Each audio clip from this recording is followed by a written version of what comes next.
from Del Toro. They were asking for assistance there, and the Shimano Neutral Service came up and offered them a bottle. They don't want a bottle, they want nutrition, food, as you already said, Carlton. And having Pogacar there and tell waiting Del Toro, saying to him, because if you can remember last year in Zurich, Pogacar went through a similar thing. He went through a little bit of a difficult period, and he's trying to help Del Toro through that period. Well, you know, a silver medal is something absolutely magnificent, especially if it's with your trade teammate, I guess you might say. But Tony Pogacar, I think he needs Del Toro for a little bit of emotional support apart from anything else. It's still a long way to go, don't forget. 5 laps remaining. But it looks like they have a margin that nobody is capable of closing.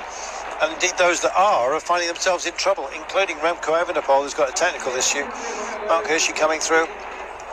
Part of the Swiss push with Jan Christen as part of the front group, but Evenepoel shaking the head. And the shoulders are down, Brian. That is not the pace of a man who's getting himself back in. The bike should be okay now, but he's not. No, the positive thing is Remco's already got a gold medal from the time trial, so he's got something from these championships. Ben Herman's sent back to help out. Gareth Foley's there. We asked where were the Italians, because they had numbers, and everybody's in the back foot now, and you know, with the gap going up the whole time to the duo in front. And as you say, and we said it at the time, that Pogacar, he was waiting. He wants Del Toro to be there. Mexico have never medalled in the early men's world championships. Artem, nice to see him up there in the neutral colours. But Jai Hindley going on the attack there, it just goes to show that no one is prepared to ride. I think these guys are racing for bronze now. Yeah, essentially. And every time that they go, Brian, they're wanting company. I'm not quite sure they like the complexion of who it is that comes to join them, but I think we might get a separate battle for, indeed, a bronze medal. It might be something more than that, something more precious, because 38 seconds is the gap at the moment, but it's going to have to take. But who's got anything left? I think even if you have numbers and teammates around you, they're all empty. No, they're not using their teammates. Like we said before, it's, you know, even some of the teammates have been dropped now, and just a shake of the head before from Evenepoel, and he's got some mojo back. He's trying again, whether he can come back or not. But yeah, Honoré, Sivakov and Ben Healy are trying to go down the road, but I think it's a little bit a hiding to nothing now, because we saw it in the women's race yesterday. Everybody behind the leaders, they don't want to help each other. These two are helping each other and getting the benefit from that. Well, let's see if they ultimately help themselves, shall we, to something very special. Here is the chase. Honoré, Sivakov, Healy, 3 of the pre-race favourites to do something special. Let's wait and see. Certainly as part of our thoughts going forward. And this is a very, very good unit. Now, whether they're good enough to close down 40 seconds, they've got 72 kilometres to do it, and normally we wouldn't even be pondering the question, but Tony Pogacar is up front, and we know about his incredible abilities, especially in circumstances such as this. He goes from distance. He might have a knock. He'll be aware of that, having had to go back and almost carry Isaac Del Toro off that last climb. We've got moisture around. Some of it, the road looks like we may have had a little shower has come through here, but we haven't seen any falling rain. But we've seen this man falling down the order, I'm afraid. A message on the course, someone on the course message made just when we were out the Mount Kigali. They messaged me to say that there was some raindrops coming down. Yeah, we've seen it on the camera lens. I was wondering whether it was just a splashed bidon. But here we go. Tuck in, get ready. Tony Pogacar could be going on one of his famous missions here, and rainbow bands are at the end of the road. But on the case, and others starting to join the fray. Giant Indy has been very, very busy. He's got to do something if he wants to be part of a battle for any kind of medal. At the moment, Honoré Sivakov and Ben Healy. Sivakov, a terrific Classics, man, and we're getting into classics distance already. 71 kilometres then of the day remaining. We're at 196 kilometres completed, Brian. That's an awful long way, but there's still a lot of drama to be had, I think. But has one tale been told up the road?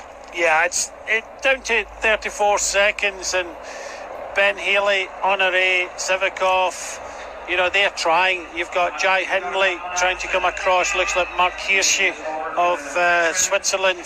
Tom Squines trying to come across as well. So they're not riding together behind.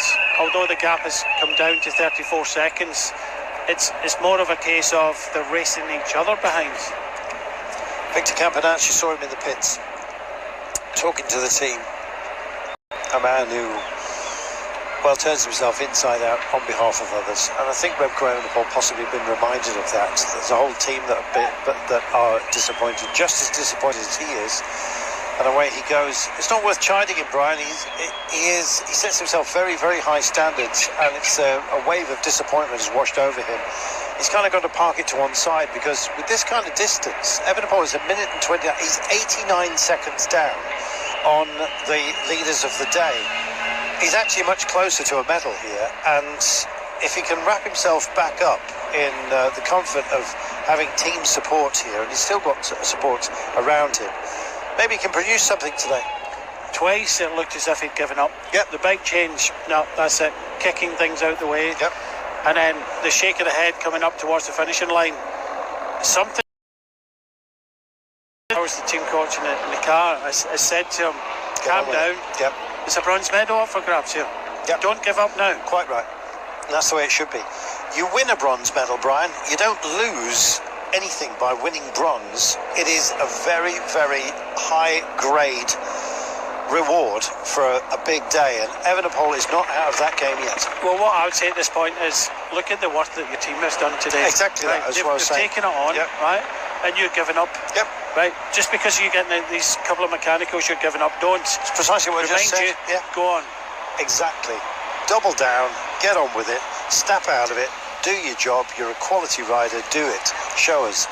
And he is going to, I think. Let's wait and see. At the moment, he's 84 seconds off the lead, but much closer at hand, about 50 seconds from that chase group, the trio of Honore, Sivakov and Healy.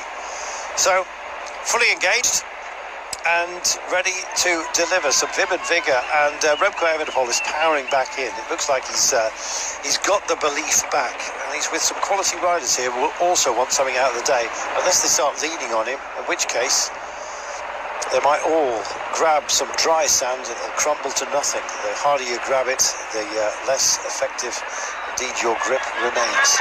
Here it is. Well, he's sailing through the cars. Looks like he's up for it, Brian, and that's good news. Yeah, it's been such an emotional day for Evenepoel so far. Mm-hmm. You know, I hope he will get into this chase group. There is another small group just in front. You know, I think this is what he has to do. You know, he's been criticised in the past for kind of throwing the towel in and, you know, being controversial. But at the end of the day, this is the World Championships, and although he's got a gold medal, that, you know, he has to show what grit he's got in this race to try and do best by Belgium. Catania goes. Gareth Foley's in the wrong group. Baggioli is in that chase group, trying to just get back to Honore, Sivakov and Healy. Meanwhile, Evenepoel is coming up. He's got a teammate in Chan Udebrooks further up the road. Quentin Hermans has come back to help him out. Michael Matthews discussing what might have been, I guess, but an abandonment for him. We're seeing some of those who have abandoned, Brian, who are actually, after recovering, offering up some smiles because they know they've done a job today on behalf of their team.